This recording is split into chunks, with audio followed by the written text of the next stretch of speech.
appropriate for the school to fire the teacher. We all know that she was drinking, and dressing up showed that she was there to have a good time. Chris, what do you make of that? There's a big difference, and in the sentence you just said, the school should have fired her. The school didn't fire her. She is not employed by a high school. She's not employed by a college. She's a college student. She was trying to get her teaching degree. You all probably remember the case from Florida last year with the teacher that was a bikini team member.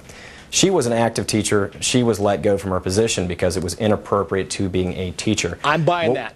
Yeah, and what we're dealing with here is somebody who's in school, she's paid her tuition, she is seeking a degree to become a teacher, and that school has unilaterally decided what you did is inappropriate, we are taking away our end of the contract, our end of the bargain. And you mentioned earlier what her rights are. And because next, Chris, what do? They say, okay, you know, all the med students, oh, by the way, there was a picture of you on MySpace.com, and you were holding something that looked dangerous. You're not fit to be a doctor.